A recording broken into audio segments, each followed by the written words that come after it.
est interdit sur toute l'étendue du territoire national pendant toute la durée de l'état d'urgence. La Direction générale de l'État haïtien a dit pour Gagéo, c'est interdit.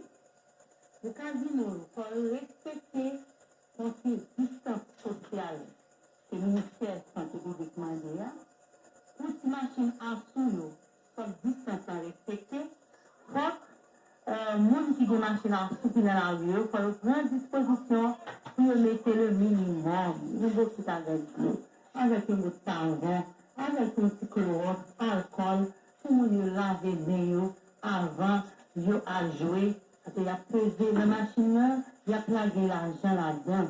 C'est-à-dire que c'est pour protéger le business, protéger les gens qui travaillent, protéger les gens qui vivent, pour ne pas avoir plus de gens qui sont infectés dans le coronavirus, dans le jour qui venir.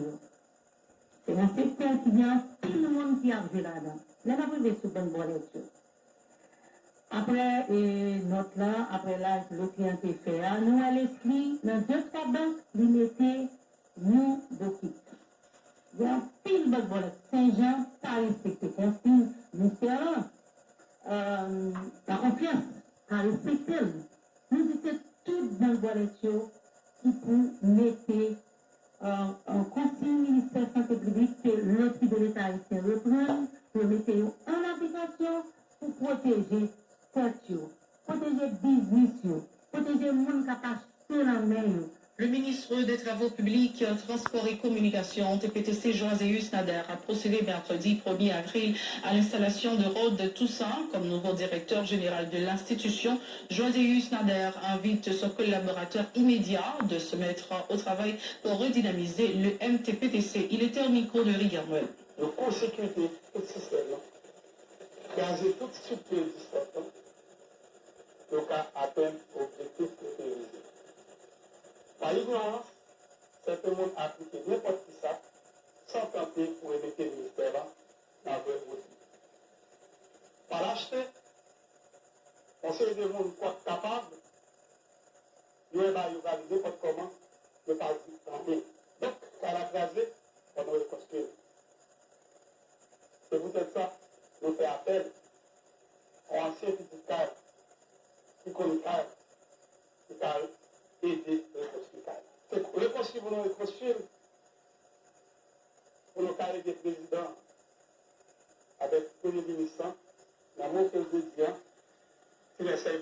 le nouveau directeur général du MTPTC a remercié le président de la République qui a fait choix de lui pour redorer le blason de l'une des plus importants ministères du pays. Rod Toussaint promet de tout faire pour essayer de produire les résultats escomptés. On l'écoute. Je voudrais cet après-midi lui offrir toute ma collaboration.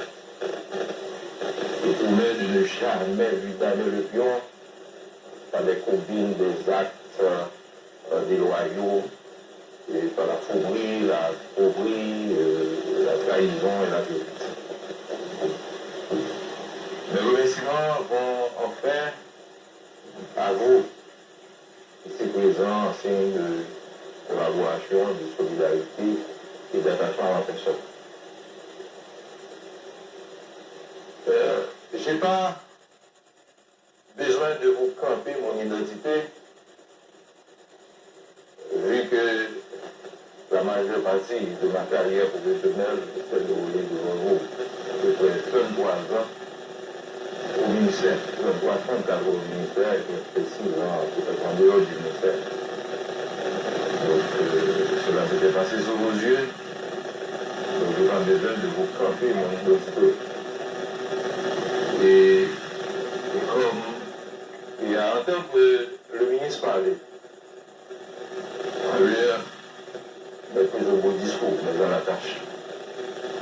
C'est pourquoi j'en appelle à toute votre collaboration. Eh bien, c'est le temps de passer au journal international. Restez branchés, nous vous reviendrons tout de suite.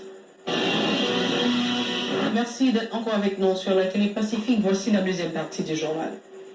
Une propagation quasi exponentielle, la pandémie du nouveau coronavirus continuait de changer jeudi la face du monde qui compte désormais près d'1 million d'infections, 50 000 vies fauchées, dont la majorité en Europe, et des conséquences sociales qui s'annoncent dramatiques. Plus de 6,6 millions de nouveaux demandeurs d'emploi rien qu'aux États-Unis.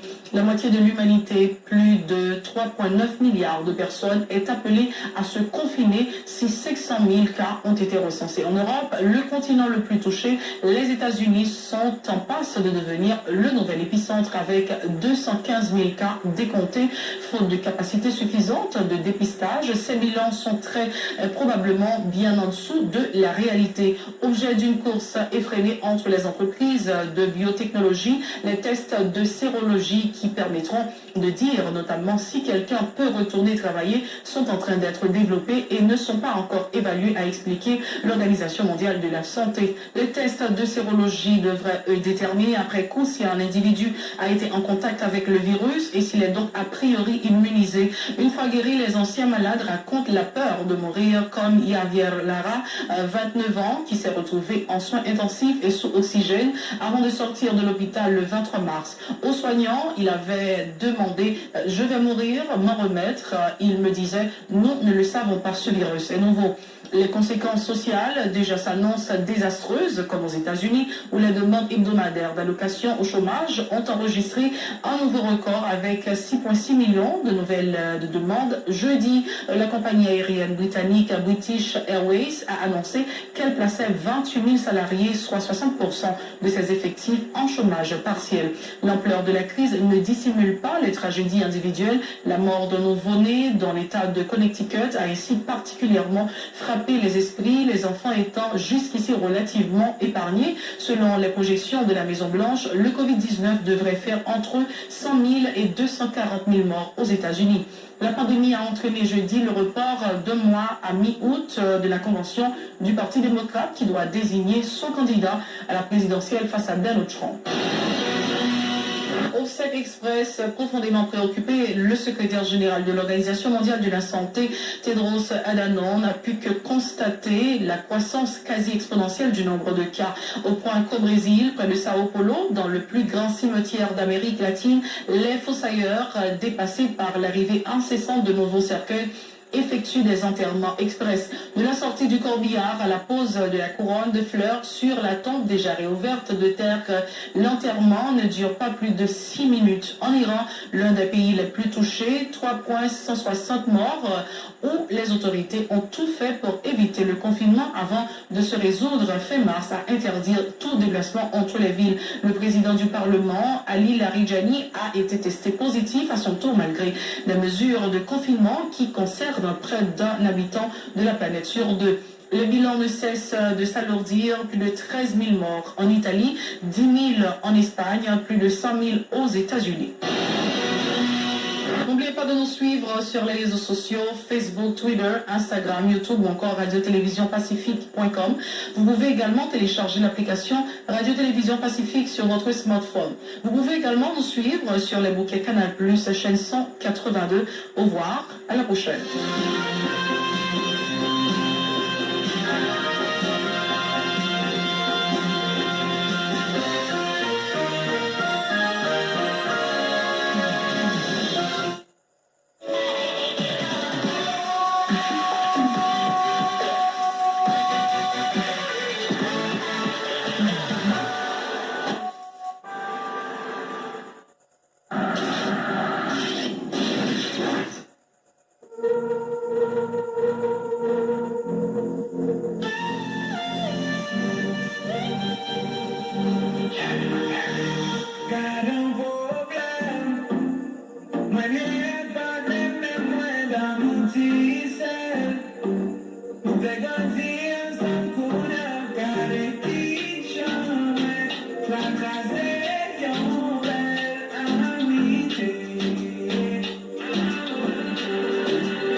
Nous arrivons dans un moment pour nous faire appel et à tout le monde, n'importe qui qui a mis en musique spéciale là, à un monde spécial, les radios, fait des dédicaces spéciales là, et tout le monde Miami, New York et Paris, comme écoutez nous, surtout Paris, et Port-au-Prince, et nous, nous, cadres de radio, n'importe quoi, relez-nous et faites-nous connaître la musique que nous avons joué, allô, allô, ça met nous auditeur, allô, il y a beaucoup de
con